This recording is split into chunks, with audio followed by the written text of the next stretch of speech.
Hello, second graders. I'm excited to read The Cricket in Times Square with you by George Selden. I'm going to read chapter 1. Chapter 1, Tucker. A mouse was looking at Mario. The mouse's name was Tucker, and he was sitting in the opening of an abandoned drain pipe in the subway station at Times Square. The drain pipe was his home. Back a few feet in the wall, it opened out into a pocket that Tucker had filled with the bits of paper and shreds of cloth he collected. And when he wasn't collecting, scrounging, as he called it, or sleeping, he liked to sit at the opening of the drain pipe and watch the world go by. At least, as much of the world as hurried through the Times Square subway station. Tucker finished the last few crumbs of a cookie he was eating, a Lorna Doone shortbread he had found earlier in the evening, and licked off his whiskers. Such a pity, he sighed. Every Saturday night now for almost a year, he had watched Mario tending his father's newsstand. On weekdays, of course, the boy had to get to bed early, but over the weekends, Papa Bellini let him take his part in helping out with the family business. Far into the night, Mario waited. Papa hoped that by staying open as late as possible, his newsstand might get some of the business that would otherwise have gone to the larger stands. But there wasn't much business tonight. The poor kid might as well go home, murmured Tucker Mouse to himself. He looked around the station. The bustle of the day had long since subsided, and even the nighttime crowds returning from the theaters and movies had vanished. Now and then a person or two would come down one of the many stairs that led from the street and dart through the station. But at this hour, everyone was in a hurry to get to bed. On the lower level, the trains were running much less often. There would be a long stretch of silence, then the mounting roar as a string of cars approached Times Square. Then a pause, while it let off old passengers and took on new ones. And finally, the rush of sound as it disappeared up the dark tunnel. And the hush fell again. There was an emptiness in the air. The whole station seemed to be waiting for the crowds of people it needed. Tucker Mouse looked back at Mario. He was sitting on a three-legged stool behind the counter of the newsstand. In front of him, all the magazines and newspapers were displayed as neatly as he knew how to make them. Papa Bellini had made the newsstand himself many years ago. The space inside was big enough for Mario, but Mama and Papa were cramped when they each took their turn.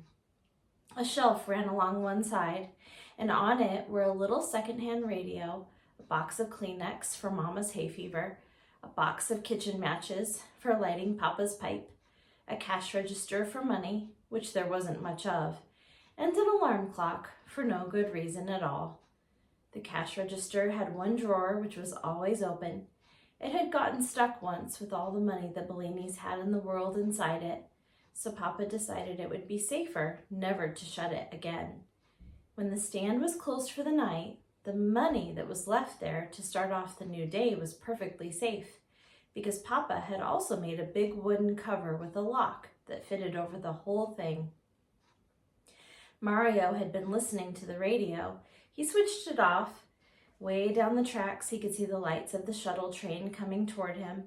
On the level of the station where the newsstand was, the only tracks were the ones on which the shuttle ran. That was a short train that went back and forth from Times Square to Grand Central, taking people from the subways on the west side of the New York City over to the lines on the east. Mario knew most of the conductors on the shuttle. They all liked him and came over to talk between trips. The train screeched to a stop beside the newsstand, blowing a gust of hot air in front of it. Only 9 or 10 people got out. Tucker watched anxiously to see if any of them stopped to buy a paper. "All late papers!" shouted Mario as they hurried by. "Magazines!" No one stopped. Hardly anyone even looked at him. Mario sank back on his stool. All evening long, he had sold only 15 papers and 4 magazines.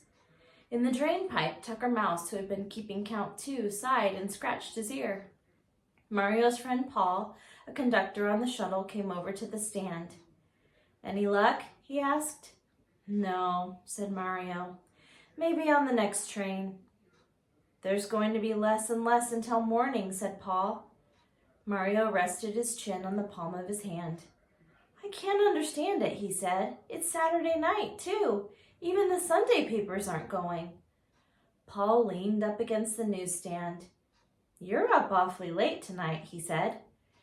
Well, I can sleep on Sunday, said Mario. Besides, school's out now. Mama and Papa are picking me up on the way home. They went to visit some friends. Saturday's the only chance they have. Over a loudspeaker came a voice saying, Next train for Grand Central, track 2. Night, Mario, Paul said. He started off toward the shuttle. Then he stopped, reached in his pocket, and flipped a $50 over the counter. Mario caught the big coin.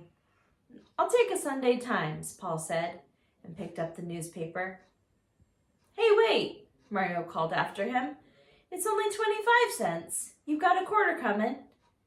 But Paul was already in the car. The door slid closed. There's the picture.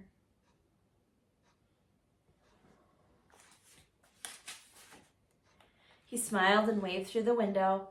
With a lurch, the train moved off, its lights glimmering away through the darkness. Tucker smiled too. He liked Paul. In fact, he liked anybody who was nice to Mario. But it was late now. Time to crawl back to his comfortable niche in the wall and go to sleep. Even a mouse who lives in the subway station in Times Square has to sleep sometimes. And Tucker had a big day planned for tomorrow, collecting things for his home and snapping up bits of food that fell from the lunch counters all over the station. He was just about to turn into the drain pipe when he heard a very strange sound.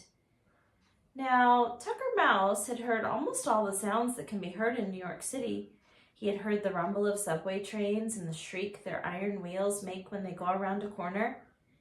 From above, through the iron grills that open onto the streets, he had heard the thrumming of the rubber tires of automobiles and the hooting of their horns and the howling of their brakes, and he had heard the babble of voices when the station was full of human beings, and the barking of the dogs that some of them had on leashes, birds, the pigeons of New York, and cats, even the high purring of airplanes above the city Tucker had heard. But in all his days and on all his journeys through the greatest city in the world, Tucker had never heard a sound quite like this one. What do you think it is? Chapter 2 will be next.